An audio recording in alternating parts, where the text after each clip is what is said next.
Okay, this is gonna be an interesting conversation. I'll put this up on my community page on YouTube yesterday. It's a Gerald McCoy tweet, and I mean everybody has weighed in from all kind of angles, agreeing with him, disagreeing with him, being in the middle, or slightly modifying what he says. So I'm gonna just jump in and give my opinion. But before that, I'll read what he basically is saying. Gerald McCoy, NFL, longtime NFL player, University of Oklahoma defensive tackle, first round draft pick. So he has the cachet, he has the background to say what he's saying. Travis playing entirely too many snaps. He either has to pick a side or cut back. 1 or 2 games, that's cool. But practice plus games, playing both sides of the ball, nah man, it's too much. Can't maximize the athlete like that. I want to say this is my own personal opinion. I 100% think Travis should play both sides of the ball, and I'm gonna tell you why. If there's ever any coach in the country, in the history actually, of coaching college football that can manage that type of athlete, it will be Coach Prime because he did it, and he's encouraging other athletes to come to Colorado. If you are dominant on one side of the ball and you're good at the other, he's gonna let you do it. He really is. He knows how to manage that type of athlete and that type of output, which I think Gerald McCoy doesn't understand. Like Travis Hunter doesn't practice that much during the week because how they use him on a Friday or Saturday. Now, Travis looked out of sorts because of a lot of different things. All right, number one, you could be in tip top shape. If you miss 3 weeks, you're going to be out of football shape, and that's what I saw. He was more tired than I've ever seen him. He was definitely gassed. Number two, it is easier, and a lot of people are like, well, he was amazing on the offensive end, but not amazing on the defensive end. I'm going to try to break it down for you the best way I can because it is easier for an offensive player to get back into the swing of things than it is a defensive cornerback. So for a wide receiver, you can come in and know where the play is because you have the ability, that's how football is designed. They call a play, you know where it's going, and you know where you got to be. I need to run a 5 yard out, and when I turn around, the ball's going to be right there. You can miss however many weeks, especially if you know the snap count. It's on two. I'm on two. They're going to hike the ball. I'm going to run 5 yards and go out. Be ready to catch the ball wherever it is. Now, from that point, ball placement and timing and all that other stuff might be a stretch, but it's easier to acclimate coming back on the offensive side. On the defensive side, it's a whole lot harder because you don't know where the play is going. And if you're on cover two, you're in man, cover three, whatever the case may be, you're reacting as a cornerback to whatever receiver or person that's in your zone is doing. You don't know what the route is. You don't know how that person's going to break down and keep running. So number two, he was out of sorts because on defense because he needed to get back into rhythm. Being a good defender has a lot to do with rhythm, and you want to build throughout the season. Number three, this is what it is. He was picked on, and I had to think back to the game. I was looking at my notes. Travis Hunter tackled more than I've ever seen him tackle. He had 5 total tackles, and one of the times they broke it, it was his man, and he ran however many yards. He didn't even have the energy to run that man down.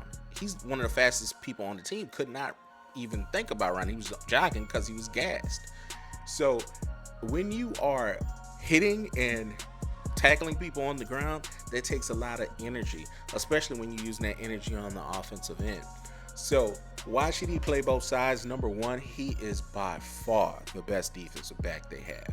If he was just one side of the ball, he would be way more dominant than what he showed on Stanford and throughout the season because you can't be at 100% each and every snap. Okay, on offense, arguably he's the best wide receiver. I don't think he's the best route runner, but he's the best wide receiver, and he's the one of the more explosive wide receivers. I'm not going to disrespect Xavier Weaver because he's super explosive.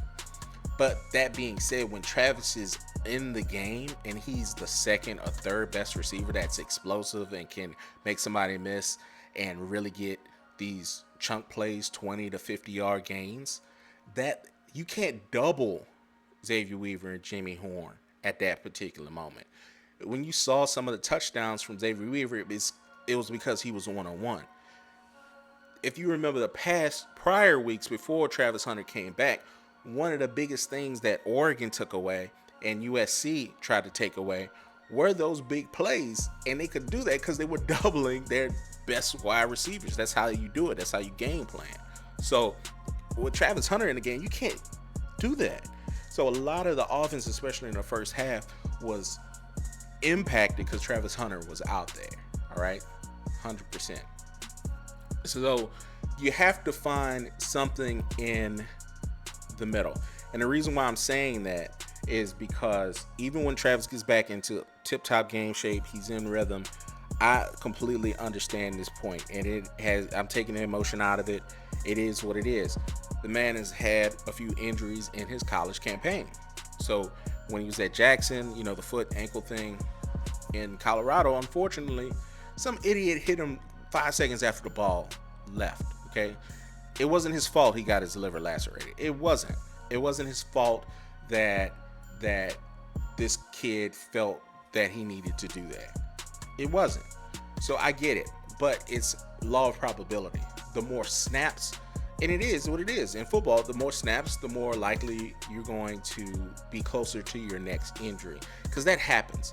I don't care how blessed you are, you're going to roll an ankle, you're going to twist an ankle, you're going to hurt your wrist, you're going to break a finger. Something's going to happen. You're going to get your liver lacerated for no reason. Something's going to happen. So I finally understood that concept when somebody said that, as far as more snaps can lead to more injuries, and you're going to need Travis throughout the long haul. So the question remains, how do you use him? I think you definitely need to use him on the defensive end. I think you could have went a few series without him on offense, especially in that Stanford game.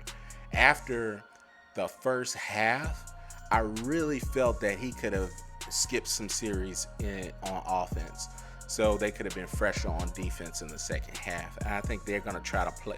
They need to try to play around with those things.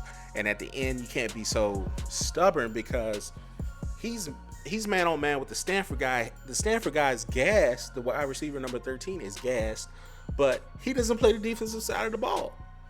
Travis Hunter's played both sides of the ball, and his tongue is out. And at that point, everything that happened.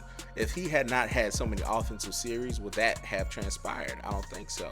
So I think they need to maybe just pick series to say, actually, no, you're not going to be playing this series. We're going to be going with, whoever next wide receiver up. That's just my opinion. Y'all let me know what y'all think in the comments. Heritage Sports.